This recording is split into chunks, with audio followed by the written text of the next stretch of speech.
जब रात का खाना खाकर सारी दुनिया सोती है तो वो अपने कमरे में कॉफ़ी थामे बैठा नेट पर ऑनलाइन मैरिज ब्यूरो को सर्च कर रहा था। उसे अपनी शादी के लिए एक लड़की ढूंढनी थी। उम्र के 27 सावन बीत गए थे। मल्टीनेशनल कंपनी में जॉब थी। चेहरा भी अच्छा खासा इम्प्रेसिव सा था। पर घर वाले परेशान थे क्योंकि उसकी अपनी आइडियल लड़की की तलाश समाप्त ही नहीं हो रही थी। उसकी नज़र अचानक से सारा जॉन्स के प्रोफाइल पर जाकर टिक गई। उसने डिटेल देखनी शुरू की। नाम सारा जॉन्स, उम्र 25 साल, रंग गेहुआ गोरा, हाइट 5 फुट 4 इंच, हॉबी नए नए दोस्त बनाना। राघव खुश हो गया। उसकी प्रोफाइल पिक क्रीम कलर की टॉप और ब्लू जीन्स पहनी हुई, उसकी बड़ी बड़ी आंखें हल्की सी भूरी थी, लंबे लंबे बाल और चेहरा बेहद ही आकर्षक, मानो उसे अपनी ओर बुला रही हो। राघव ने घड़ी पर नज़र डाली। रात के 10:30 बजने वाले थे। सारा ने अपने मेल आईडी भी डाली थी। उसने फेसबुक पर सर्च किया और वो मिल गई। राघव ने तुरंत ही फ्रेंड रिक्वेस्ट भेज दी। वो भी शायद ऑनलाइन ही थी। उसकी रिक्वेस्ट एक्सेप्ट कर ली। हेलो, मैं राघव साहनी, आपकी प्रोफाइल देखी। एक्चुअली मैं शादी के लिए लड़की देख रहा था, तो काफ़ी अच्छी दिखती हैं आप। उसने मैसेज के अंतिम लाइन के बाद स्माइली भेजी थी। हाय, मैं सारा सारा जॉन्स। हाँ, मुझे भी अपने लाइफ पार्टनर की तलाश है, तो बस इस साइट पर अपनी डिटेल डाल दी। कैसी हैं आप? बहुत अच्छी। और आप कैसे हो? इस तरह से दोनों में बात शुरू हो गई थी। सारा को राघव से बात करना बेहद अच्छा लगा और राघव, उसने तो मन ही मन उसी से शादी करने के लिए ओके कर लिया था। अब ऑफिस से घर आते ही वो नेट पर बैठ जाता था और सारा से चैटिंग करने लगता। दोनों में 4 दिन में ही गहरी दोस्ती हो गई थी। राघव उससे मिलना चाहता था। उसने एक दिन जब सारा से कहा तो वो मिलने को तैयार हो गई। हाँ, तो अपना एड्रेस बताओ, मैं अभी आता हूँ। रात के 10 बजने जा रहे थे जब राघव ने उसे मैसेज किया। तुम अपना नंबर दो, मैं कॉल करती हूँ और अपने घर का रास्ता बताती हूँ, सारा बोली थी। राघव ने नंबर सेंड किया था। हाय राघव, उसकी मीठी सुरीली सी आवाज़ फ़ोन में सुनकर राघव ने अपने सीने पर फ़ोन रख लिया। वो उसकी आवाज़ के जादू में खो गया था। हेलो राघव, सारा ने उसे टोका। हाँ, बताओ अपना एड्रेस। मैं शहर की भीड़ भाड़ से दूर नए मोहल्ले में रहती हूँ, तो तुम निकलो, मैं रास्ता बताती जाऊँगी। ओके, मैं निकलता हूँ। राघव उठकर रेडी होने लगा। लाइट ग्रीन शर्ट और ब्लैक जीन्स पर गॉगल्स लगाकर उसने खुद को आईने में देखा था। अपने लुक से संतुष्ट होकर खुद पर परफ्यूम की आधी बोतल खाली कर ली। फिर अपने ब्लैक हुडई की चाबी उठाए बाहर निकला था। माँ, पापा और दादी के कमरे बंद देखकर वो पैर दबाए मेन गेट खोलता बाहर निकला था। हाँ सारा, अब बताती जाओ। मैं गाड़ी स्टार्ट कर चुका हूँ। उसने फ़ोन लगाया था। सारा ने उसे बताना शुरू किया। करीब 45 मिनट की ड्राइव के बाद वो एक बड़े से आलीशान 2 मंजिला बंगले के आगे खड़ा था। उसने नीचे उतरने से पहले एक बार अपना चेहरा शीशे में देखकर बाल संवारा और मुस्कुराया। माँ और दादी को कल जब बताऊंगा कि उनकी होने वाली बहू मुझे मिल गई है तो वो उछल जाएंगी, दिल में सोचता बाहर निकल गया। बंगले का मेन गेट बंद था। उसने तो सोचा था सारा दरवाजे पर खड़ी मिलेगी। हेलो, तुम्हारा गेट बंद है, कैसे आऊँ मैं? उसने फ़ोन किया। सॉरी यार, वो क्या है ना कि मॉम डैड बिजनेस पार्टी में गए हैं, तो गेट कीपर गेट बंद करके सो गया है। तुम घर के दाईं ओर गैरेज है, उसका गेट मैंने खोल कर रखा है, उधर से आओ। राघव कुछ अचकचाया, पर सारा से मिलने की चाहत ने उसे ज़्यादा सोचने नहीं दिया। वो गाड़ी गाड़ी लॉक करके दाईं तरफ मुड़ गया। गैरेज का शटर वाला गेट था जो आधा उठा हुआ था। अंदर से हल्की रोशनी आ रही थी। राघव खुशी से आगे बढ़ा। वो झुककर अंदर घुसा। गैरेज में 2-3 टायर, रस्सी, पानी का ड्रम, प्लास्टिक के बोतल और कुछ बाल्टियां रखी थी। खाली दीवार पर एक पर्दा लटक रहा था। राघव खुश होकर वहां गया और पर्दा हटाया, पर वहां भी दीवार ही थी। वो कुछ परेशान हो गया। सारा, सारा, वेयर आर यू? वो दूसरी तरफ देखने लगा था। अचानक उसे लगा पीछे कोई है। वो समझ गया सारा उसे सता रही है। वो मुस्कुराकर पीछे घूमा। फटाक, उसके चेहरे पर एक मुक्का पड़ा था। खुद को ना संभालने के कारण वो नीचे गिर पड़ा। उसने अपना गाल सहलाते हुए सामने देखा। काले कपड़ों में एक आदमी उसे घूर रहा था। उसने अपने चेहरे पर रबड़ का मास्क लगा रखा था, जिससे बस उसकी लाल आंखें ही दिख रही थी। उसने राघव को उठने का मौका नहीं दिया और उसे मारना शुरू कर दिया। अरे कौन हो तुम? क्यों मार रहे हो मुझे? सारा कहाँ है? बचने की कोशिश करता राघव चिल्ला रहा था, पर वो उसे लातों घूंसों से मार कर दीवार की तरफ ले जा रहा था। वो आदमी मुंह से एक शब्द भी नहीं बोल रहा था। अब राघव ने भी उस पर वार करना शुरू कर दिया था। उसने उस अनजान आदमी को खूब मारा और नीचे गिराकर उसका मांस निकालना चाहा, पर उसने राघव को लातों से मारकर दूर धकेला और पॉकेट से लेज़र गन निकालकर उसके शरीर से सटा दी। लेजर गन से निकलने वाले करंट को वह सहन नहीं कर पा रहा था। उस आदमी ने राघव को नीचे गिरा दिया। वो अर्धमूर्छित सा हो गया था। वो आदमी खड़ा हुआ और बड़े वाले सेलो टेप से राघव के हाथ और मुंह बंद कर दिए। अब उसने अपने पॉकेट से चाकू निकाला था और टूटे टेबल पर रखे पत्थर पर चाकू को घिसने लगा था। राघव ने मन में सोचा, ये तो शायद मुझे मार ही देगा, तो मरने से पहले अपने जीने के लिए एक बार और कोशिश करूंगा। उसने अपनी पूरी ताकत लगाकर अपने हाथों को प्लास्टिक के ड्रम में फंसाकर काटा और उस आदमी को मारने लगा। उसने चाकू उससे छीनकर फेंक दी थी, पर उस आदमी ने फिर से पॉकेट से लेजर गन निकालकर उसके सीने से लगा दिया था। राघव तड़पते हुए नीचे गिर गया था। उस मास्क वाले ने अब गन पॉकेट में रखा और दूर फेंका चाकू उठा लिया। वो हंसते हुए राघव की तरफ बढ़ने लगा था। लेजर गन के करंट से शिथिल पड़ा राघव झिलमिलाती आंखों से अपनी मौत को धीरे धीरे अपनी ओर आते देख रहा था। उस आदमी ने अपना पूरा हाथ ऊपर कर उस पर चाकू का जोरदार वार किया, पर तभी राघव पलटी खाकर दूसरी तरफ घूम गया और उसे अपने पैरों से मारता गैरेज के गेट की तरफ घसीटता हुआ भागा। गेट से कुछ दूर ही था कि उस आदमी ने फिर उसे अंदर खींच लिया था और उसे खड़ा करके मुक्के से मारने लगा। राघव अब उसका विरोध करना छोड़कर खुद को उसके रहमो करम पर छोड़ दिया था। उसके शरीर में अब जान नहीं बची थी। उस अनजान आदमी ने उसे मारते मारते जोर से धक्का दिया था। राघव गेट के बिल्कुल करीब गिरा था। वो खुद को घसीटता फिर से कोशिश करके रेंगता बाहर निकलने लगा। वो आदमी दौड़ता पीछे आया, पर बाहर के दीवार के पास एक ईंट का टुकड़ा पाकर राघव ने उठाकर उसके पास आते ही जोर से माथे पर दे मारा। आह! वो अपना माथा पकड़े चिल्लाया था। राघव किसी तरह खुद को खड़ा करके धीरे धीरे लंगड़ाते हुए वहां से भागा था। वो आदमी भी पीछे ही आ रहा था। मुझे बचा लो, प्लीज़ प्लीज़, वो मुझे मारना चाहता है, मेरी मदद करो। वहां से स्कूटी से गुजरते एक आदमी को रोकता राघव बोला।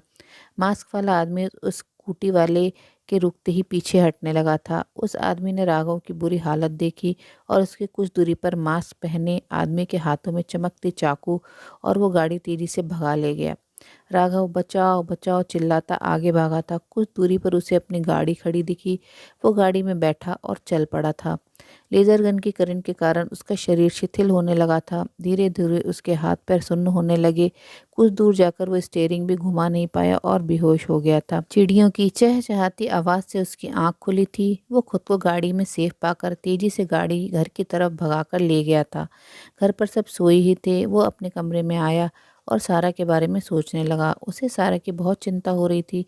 उसके घर में कोई अपराधी घुस गया था। शायद उसने सारा को कहीं बंद करके रखा हो। वो उसे कॉल लगाने लगा, पर वो नंबर अवैध बता रहा था। उसने लैपटॉप ऑन किया और फेसबुक खोला और उसकी आंखें खुली रह गई थी। सारा नाम की उसकी कोई फ्रेंड ही नहीं थी। उसने अपनी चैटिंग सर्च की, पर कहीं भी कुछ नहीं था। सब मानो लैपटॉप से डिलीट हो चुका था। सारा की प्रोफाइल डिलीट हो गई थी। उसने सारा जॉन से सर्च किया, पर उस नाम की कोई प्रोफाइल ही नहीं थी। वो बौखला गया था। बार बार सर्च करने पर भी सारा का कोई पता नहीं चला। वो नासमझों की तरह खुद को समझाता थक कर बिस्तर पर लेट गया।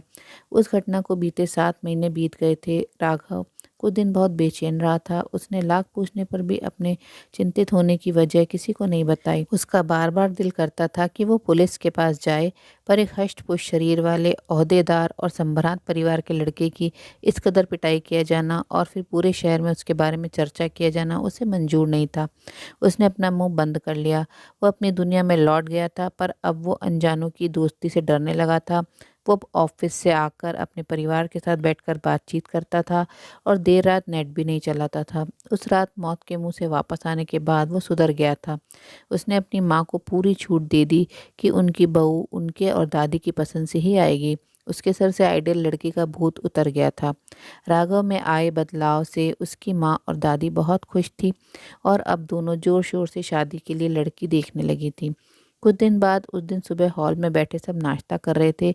पापा जी न्यूज़ देख रहे थे। किसी मर्डर केस को पुलिस ने सॉल्व कर लिया था, वही दिखाया जा रहा था। यही है वो कातिल जिसने कबूल किया है कि इसने अभी तक 57 लोगों को मारा है, पर इसे अफसोस है इसके हाथों एक लड़का बचकर भाग गया।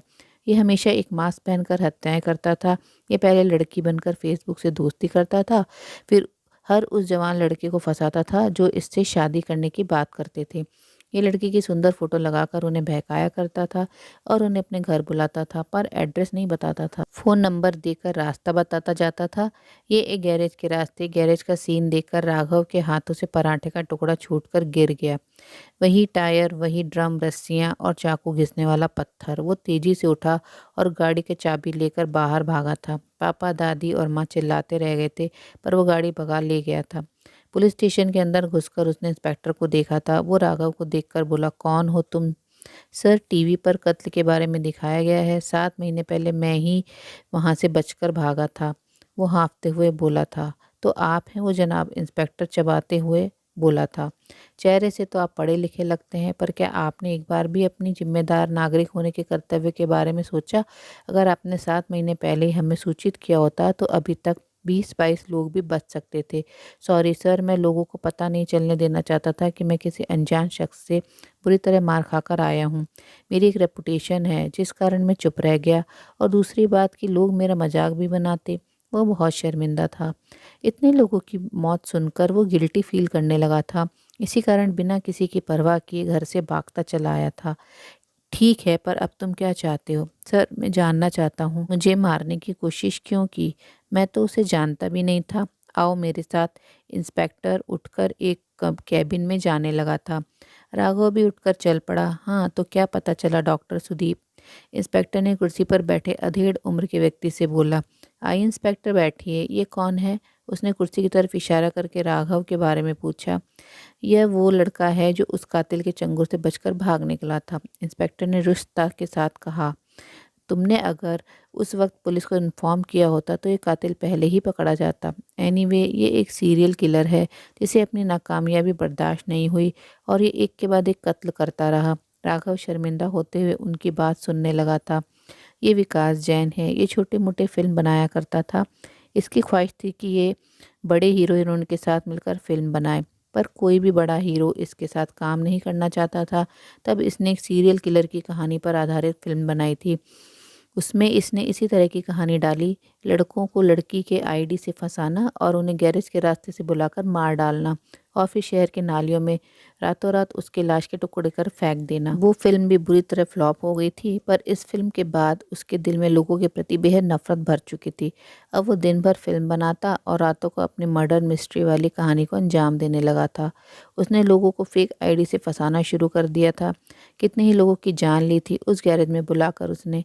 धीरे धीरे उसे कत्ल करने में मज़ा आने लगा था। वो अपने घर के आसपास से गुजरने वाले लोगों को भी मौका पाकर खींचकर गैरेज में ले जाता और उन्हें चाकू से गोद कूद कर मार डालता था। डॉक्टर ने पूरी बात बताई थी।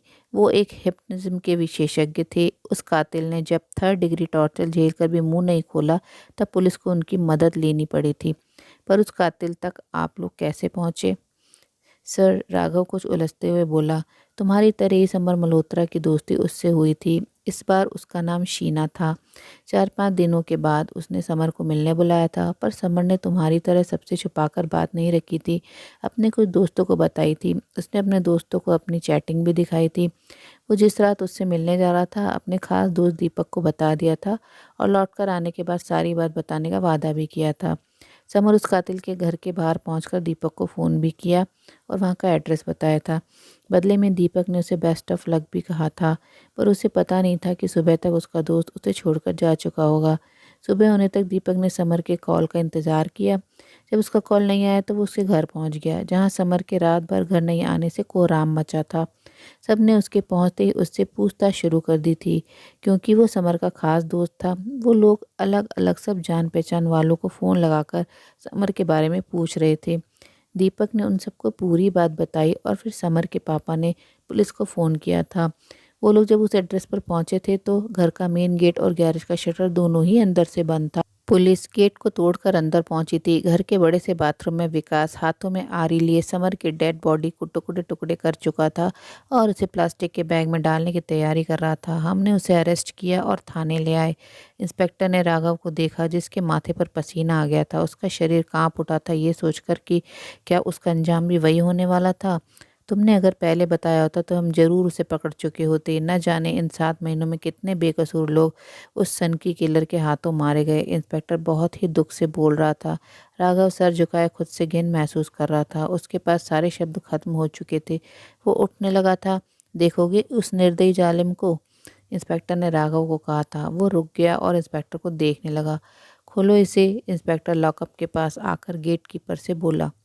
देखो यही है वो जिसने अपने मज़े के लिए कितनों की जान ले ली, कितने घर के चिराग बुझा दिए।